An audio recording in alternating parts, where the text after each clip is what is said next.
Thank you very much. Good morning, fellow Toastmasters. I'm going to start with a warning that you will be learning some Japanese today. Even though it's summer, you'll still be learning something a little like school. So when I ask you to please repeat, it would behoove me if you would be obliging for that. One of my favorite beat poets is a man named Taylor Mali, who most people look at and go, that guy's a little weird. And I look at him and I go, oh, I'll bet you taught middle school. Sure enough, one of my favorite of his poems is where he talks about a prompt he gave to one of his 6th grade classes to discuss. What is the first word anyone ever said? And they eventually come to the conclusion, which I kind of agree with, that it was probably something along the lines of mama, which is a really cool first word of any language. But when you're learning a language, it's not going to be the most useful when you go to another country.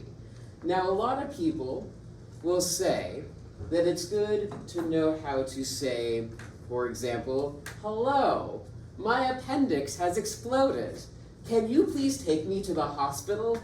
Oh, and where is your bathroom? Which is perfectly fine to know how to say, but what should you learn to say first? Now you'll notice I have the word know, and I have the word learn, and I want you to pay attention to those 2 words because I use them very specifically. And I would argue that the best words to learn how to say first are the politeness words. And I'm going to teach you that Japanese word. It is sumimasen. When I put it up myself, I'm going to say something. When I point out, I want you all to repeat. Su, mi, ma, sen.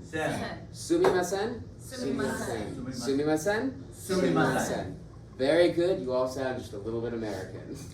If you plug sumimasen into a translator, it'll tell you that it means, excuse me. But it doesn't quite get into the depth there. The mornings when you're starting out on your adventuring trip and you're going around, oh, sumimasen, oh, sumimasen. The afternoons when you're a little more comfortable and you're just trying to get through the crowd, sumimasen, sumimasen. Or the end of the day where you just want to get home, where it's sumimasen, sumimasen.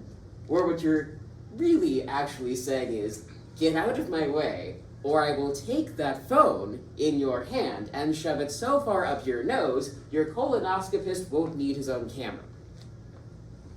But that only gets to part of this word.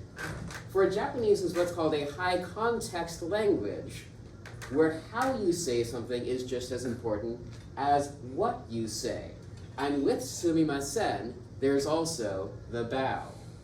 The bow indicates both how contrite you are, and that contrition is an important word about sumimasen, but also how much you respect the other person. To say sumimasen with a very slight bow is to basically say, no biggie, no problem, we're kind of equals. Whereas a full-on getting on the ground, sumimasen, is more along the lines of, I'm really sorry that I farted in Grandma's face as she was inhaling for a great big yawn and caused us all to be disinherited. But that's only the bow. For you see, once again, if you plug sumimasen into a translator, it'll tell you it means excuse me. And if you know how to say sumimasen, then you'll just use it when an American would say excuse me, cutting through crowds and the like. But it doesn't get to all the ways the word is used.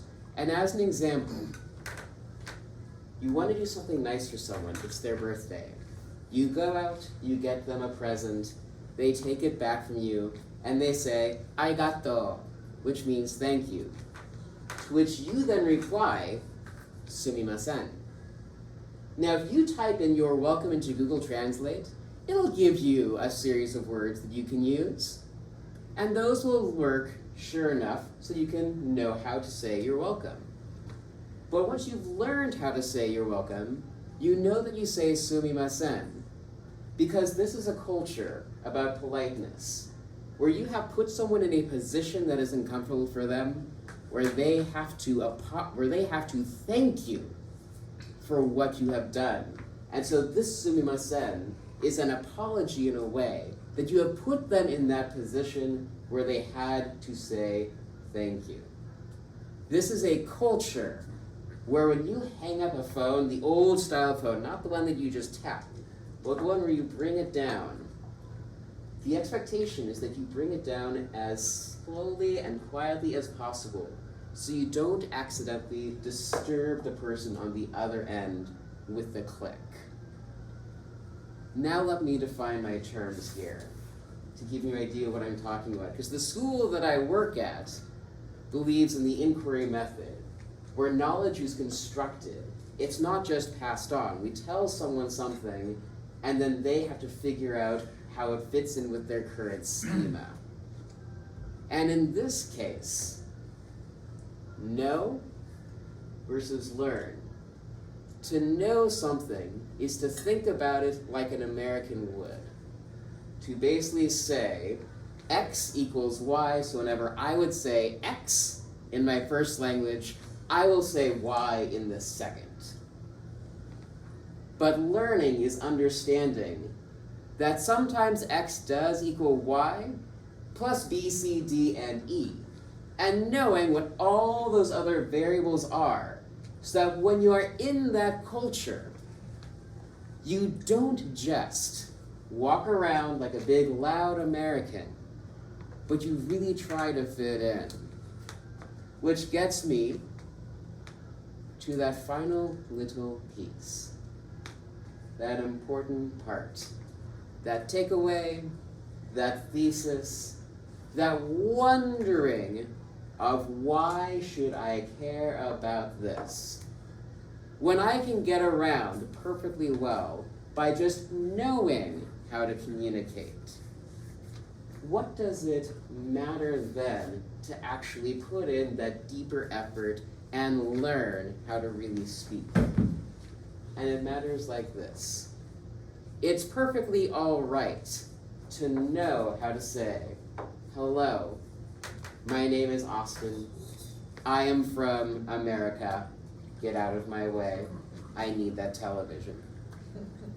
But it'll get you a whole lot farther and connect you a whole lot deeper with people if you learn how to be polite in the way the culture is polite. Because never in all of my travels have I ever had someone look at me and be angry when I chose to be polite.